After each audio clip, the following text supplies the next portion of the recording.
So let's learn about the element triggers within a live application in my personal website. I have this landing page for the framework course, and what I want to do is to add a cursor over here, which is going to be interactively animated so that it's going to go around the page when it's going to be on view.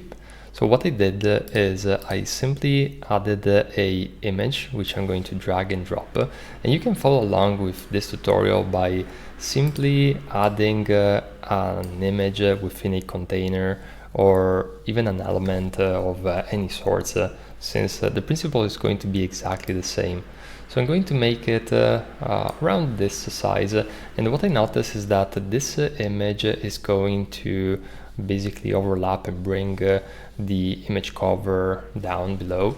So I simply want to adjust the positioning to absolute so that it's going to be on top and not disrupt the document flow. Now that I made this quick adjustment, let's head up on the interactions panel, and we're going to select the element trigger. Now, as you recall, the element trigger is going to be element specific animation. So what we're going to do is we're going to click on plus, and here we have a few different options. Mouse click means that once I tap on it, it's going to trigger, but this is not what I want. Not even the mouse hover, which is going to be when I hover over this section, and not even the mouse move over element. What I want is scroll into view, since scroll into view essentially tells Webflow, hey, whenever the user is in this section, so scrolled into this view, the animation is going to be triggered.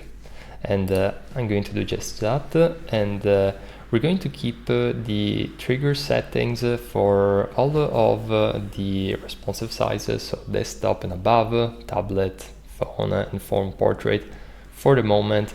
Then we can have a look at the responsiveness later on, but that is going to be just incremental and small adjustments, which we're not going to focus on much in this video, since it's going into the nitty-gritty, if you wish. And I'm going to keep selected the element, since the class, as you recall, is going to apply this animation to each and every element that has the exact same class. But since this is a one-off animation, I don't really envision having this element repeated multiple times, either within this page or within other pages. I can simply say to Webflow, this animation is just for this specific element.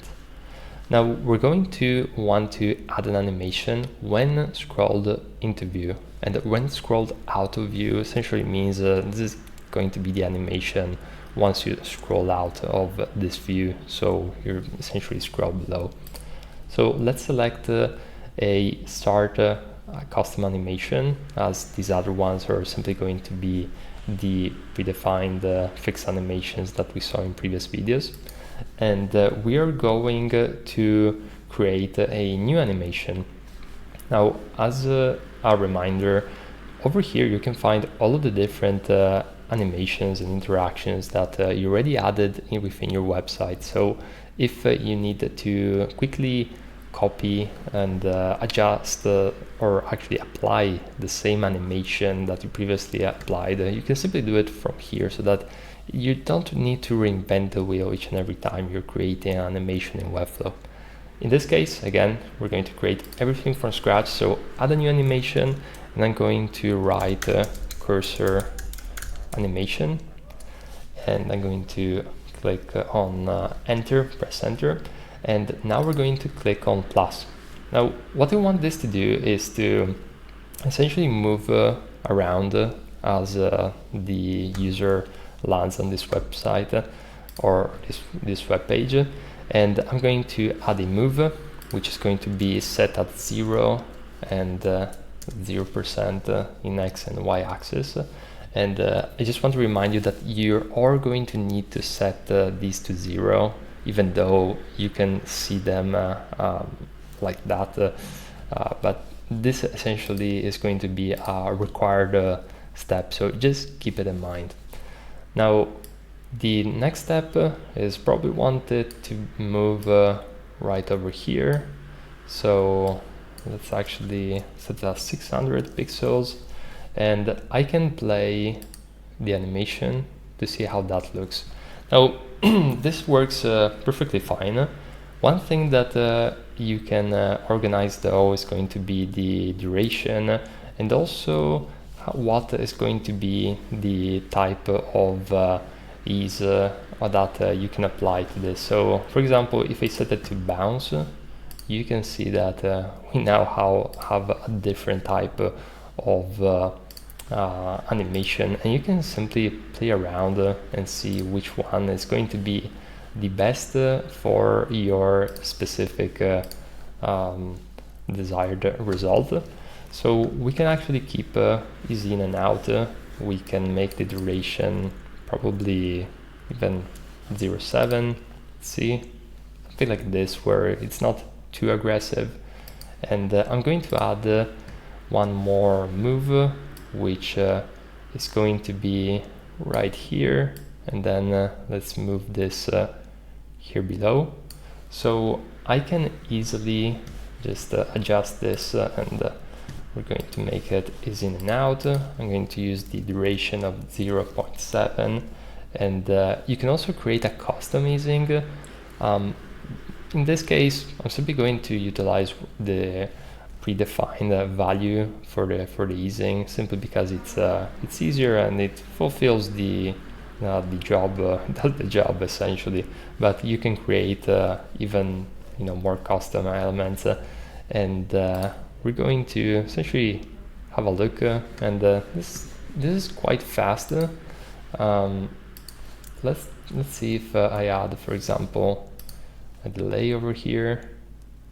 It's going to be a little bit so as you can see, it's all about trial and error. I really haven't done this prior to filming this video, so you're getting the raw initial experimentations which I'm doing.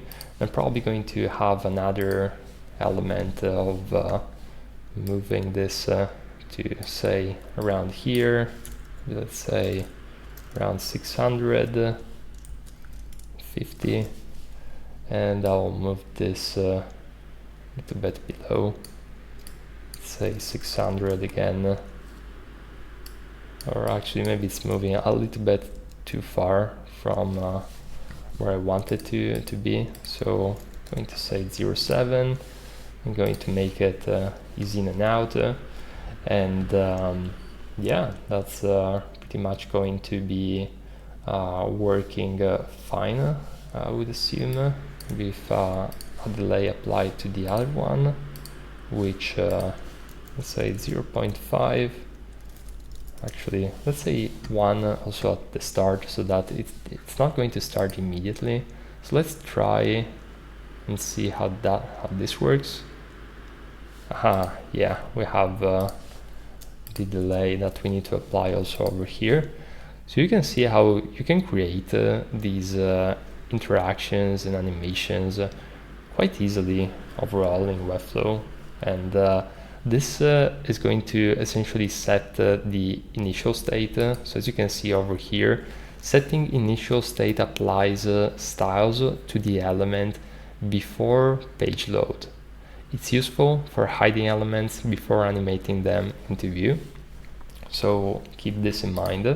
And again, this is going to be another drop-down that you want to keep in mind, because it's essentially the same that you've seen in the previous menu before we created the custom animation. So if you wanted to apply to a specific class or a selected element, you can easily do that. So for example, I can actually select this element and then add a variable over here, or an interaction over here. So this is actually going to create animations which are not going to be dependent of just that one element and item in and of itself. So overall, this is going to make the animation work. There's other things that you can transform, of course, apart from the movement. You can scale it up, you can rotate this element, you can skew it, so this should be fairly straightforward. You can also change things like the opacity. You can filter, and also font variations, which essentially means it's going to change the font, background color, border color, text color, and also size and miscellaneous things like hiding and show. So there's quite a bit that you can do if you mix and merge these different values. So my best recommendation now is to take a moment, try and replicate this and see if you get stuck. You can always go back to this video and reference it, and then try and experiment with these other values. Try and make it so that you're going to have an element scale up or scale down within an interaction. Maybe rotate at the same time and change the opacity, just so that you can become familiar with the different transform and style options that you have available in Webflow when it comes to creating custom interactions. So I'll see you in the very next video.